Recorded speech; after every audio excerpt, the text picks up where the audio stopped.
ये कहानी बहुत दिलचस्प है। दिलचस्प इस लिहाज से कि जैसे तुमने प्रश्न किया, वो प्रश्न अ, बहुत सारी चीज़ों को एकदम आपके सामने खड़ा करता। नर्मदा जैसे हम लोगों के लिए, तो क्योंकि मेरे तो घर के पास में नर्मदा थी और मेरे पिता सरकारी नौकरी करते थे, इसलिए हमारी सारी पढ़ाई वढ़ाई बाहर हुई। मतलब हम बीना में रहते थे, सागर में पढ़े ये वो। तो हमारा अलग ही संसार था। और होशंगाबाद हमारा ये था कि हम छुट्टियों में आते थे, छुट्टी मनाने, महीना भर 15 दिन जो भी है उसमें। लेकिन हम अपने पिता को देखते थे कि उनका नर्मदा से बड़ा वो था। वो हमेशा हमसे कहा करते थे कि नर्मदा हमारे लिए एक पेट्रोल पंप है जहाँ मैं रिचार्ज होता हूँ। और वो बहुत बार, मतलब नौकरी में भी जब उनको थोड़ा थकान होती थी, उबाऊ लगता था, तो वो होशंगाबाद जाते थे। और लंबे तैराक थे, काफ़ी नदी किनारे के थे, तो जाहिर है कि तैराकी उनको बहुत, तो बहुत बढ़िया नदी में तैरे तारे।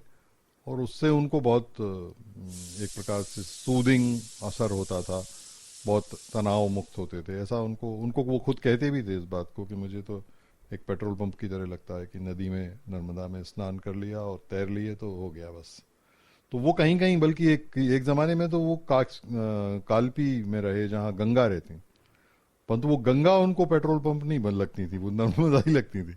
तो उनको लगता था कि नर्मदा में ही जाके ये करना चाहिए। और ये हमारे परिवार का, मतलब मेरे पिता का और फिर मेरे ताऊ का, चचेरे भाइयों का, मेरी दादी का बहुत स्नेह था नर्मदा का। मतलब वो 97 वर्ष की उम्र में गुजरी हैं, लेकिन आखिरी का कुछ समय छोड़ दें तो वो रोज नर्मदा के दर्शन किए बिना उनका भोजन नहीं होता था। मतलब वो बहुत ज़रूरी था। बाद बाद में तो उनसे चलते नहीं बनता था, तो हमारी कोई छोटी बहन या कोई मोहल्ले का लड़का उनको हाथ पकड़ के नदी तक ले जाता था, फिर वो देख के वहाँ से और फिर वापस आती थी। तो इस प्रकार का एक संबंध नर्मदा के साथ रहा। बल्कि उस इलाके में हम लोगों के घर में नर्मदा पूजा होती थी। हमारे घर में ये नियम, एक सामान्य वो था, अंडरस्टैंडिंग थी कि भाई नर्मदा जयंती पर हम सबको इकट्ठे होना है। तो पूरे घर के लोग जो अलग अलग नौकरियां करते थे, कुछ करते थे, वो उस दिन ज़रूर इकट्ठे होते थे। और हम, हमारे घर में कभी इस प्रकार का बहुत कर्मकांडी धार्मिक माहौल नहीं रहा उस तरह का। लेकिन एक सामान्य धार्मिक जो होता है मध्यम वर्गीय, एक प्रकार के किसानी परिवार में या नौकरी पेशा परिवार में, उतना तो था ही। लेकिन मेरे पिताजी, मेरी माँ तो किसी हालत में नहीं थी। मेरी माँ तो एकदम कम्युनिस्ट परिवार में पली बड़ी हैं, तो उनको ज़्यादा इसमें रुचि भी नहीं थी। लेकिन वो उपवास करते थे, नर्मदा के उस दिन उपवास होता था उनका। नर्मदा की जो मूर्ति थी उस पर कपड़े देने का, उस मंदिर था, एक नर्मदा मंदिर था होशंगाबाद में, तो वहाँ उसकी वो पूरी वो होती थी।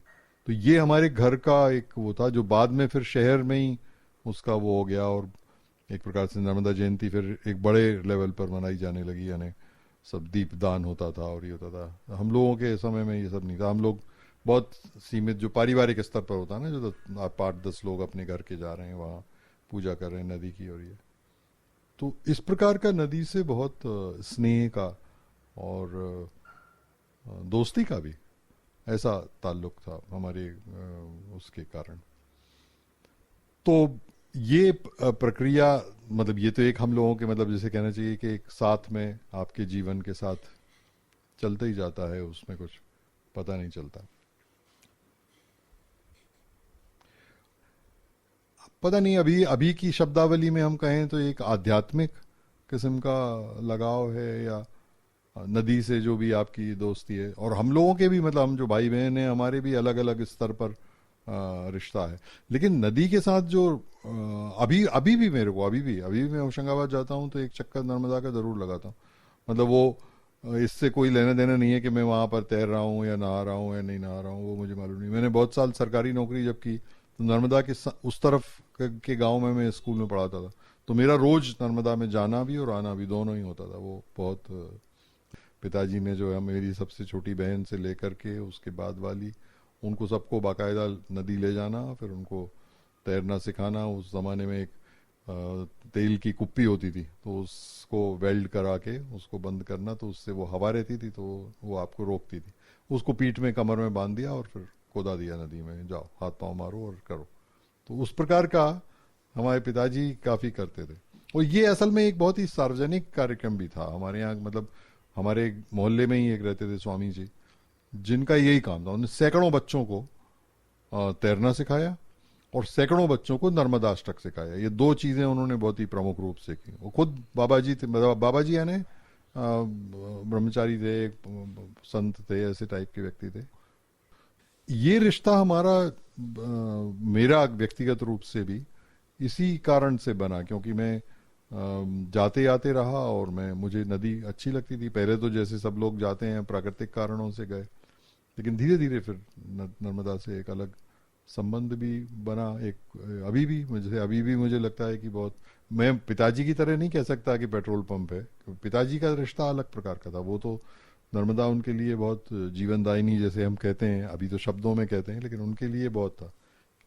तो शायद उनका भी प्रभाव पड़ा होगा, दादी का, हमारी, उनका प्रभाव पड़ा।